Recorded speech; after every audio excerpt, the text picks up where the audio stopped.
नमस्कार दोस्तों, स्वागत है आपका स्टडी विद अजय चैनल में। मेरा नाम है अजय शर्मा और आज के इस वीडियो में हम बात करेंगे क्या है आत्मनिर्भर भारत अभियान। आत्मनिर्भर भारत अभियान की शुरुआत कब हुई और कैसे हुए थे हम दूसरे देशों पर निर्भर, और आज हमें क्यों है आत्मनिर्भर होने की आवश्यकता। तो चलिए आज के इस वीडियो को हम शुरू करते हैं। आज के समय में किसी भी देश का आत्मनिर्भर होना उतना ही ज़रूरी है जितना कि किसी भी व्यक्ति का। किसी भी देश का आत्मनिर्भर होना उसके स्वदेशीपन को दिखाता है। जो देश जितना अधिक अपनी चीज़ों पर निर्भर होता है वह उतना ही अधिक विकसित भी होता है। अतः आज के समय में आत्मनिर्भर देश को एक परिपक्व देश की श्रेणी में रखा गया है। हमारे भारत के देश के प्रधानमंत्री श्री नरेंद्र मोदी जी का ये भी दृष्टिकोण है कि भारत को एक आत्मनिर्भर देश बनाना है।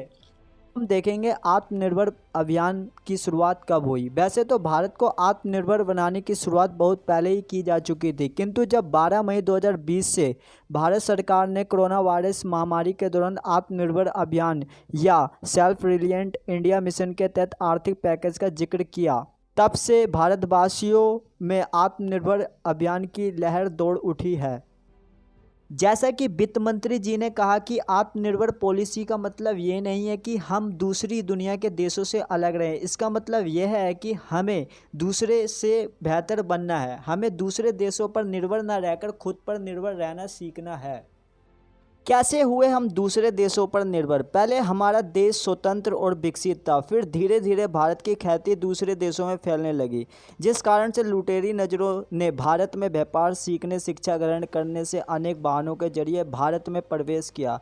फिर यही विदेशी लोग भारत में फूट डालो और राज करो की नीति से आगे बढ़ते रहे और भारत की आत्मनिर्भरता को ख़त्म करके भारत को दूसरे देशों का गुलाम बना दिया गया है। भारत आज बेशक एक आज़ाद देश है, लेकिन हमारी ज़रूरत है उसके लिए हमें आज भी विदेशों पर निर्भर रहना पड़ता है।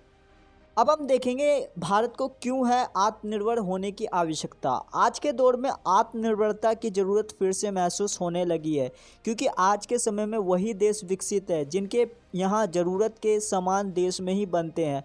ऐसे में यदि हम सुई से लेकर जहाज़ तक के लिए दूसरे देशों पर निर्भर रहेंगे तो स्वाभाविक सी बात है वो देश हमारी निर्भरता को कमज़ोरी मानकर ज़रूर फ़ायदे उठाएंगे और हमें मजबूरी में इन वस्तुओं को ऊंचे दाम पर खरीदना पड़ेगा। यदि हम विदेशी वस्तुओं पर निर्भर रहेंगे तो धीरे धीरे वे वस्तुएं हमारी पसंद बन जाएगी, फिर हम विदेशियों की वस्तुएं ही खरीदेंगे, जिससे अपनों के द्वारा अपने देश के लोगों को रोजगार छिनता चला जाएगा। और ऐसे में अपने देश को अगर विकसित बनाना है तो अपने ही देश की बनी चीज़ों का इस्तेमाल करना बहुत ज़रूरी है।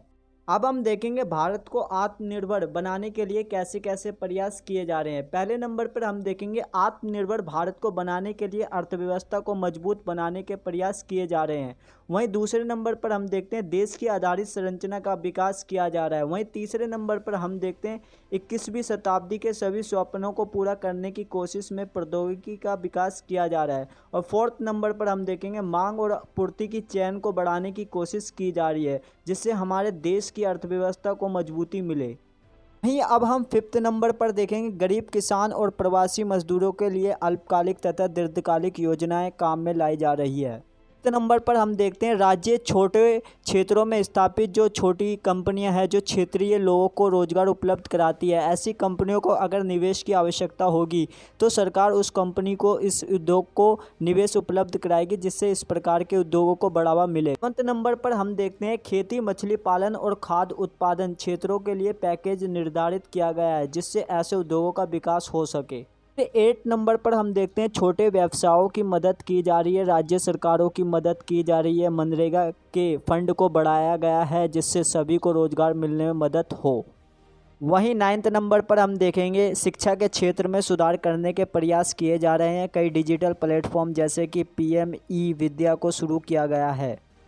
आइए अब हम निष्कर्ष देखेंगे। आत्मनिर्भर अभियान मेक इन इंडिया का दूसरा रूप है। ये अभियान किसानों को, मजदूरों को, लघु उद्योगों को, कंपनी को बहुत ज़्यादा फायदा पहुंचाएगा। आत्मनिर्भर अभियान दूसरे देशों से अलग थलग ना होकर बल्कि खुद को मजबूत बनाने की एक प्रक्रिया है। तो फ्रेंड्स ये था आज का हमारा वीडियो को तभी लाइक और शेयर करना है जब आपने कुछ नया सीखा हो। और हाँ दोस्तों, अगर आपको कोई भी डाउट हो तो आप मुझसे कमेंट बॉक्स में पूछ सकते हैं। इनफैक्ट अगर आपका कोई भी सवाल हो तो आप मुझसे कमेंट बॉक्स या फेसबुक या टेलीग्राम या ट्विटर या इंस्टाग्राम में फॉलो करके पूछ सकते हैं। तो मिलता हूँ आपको नेक्स्ट वीडियो में, तब तक के लिए बाय बाय।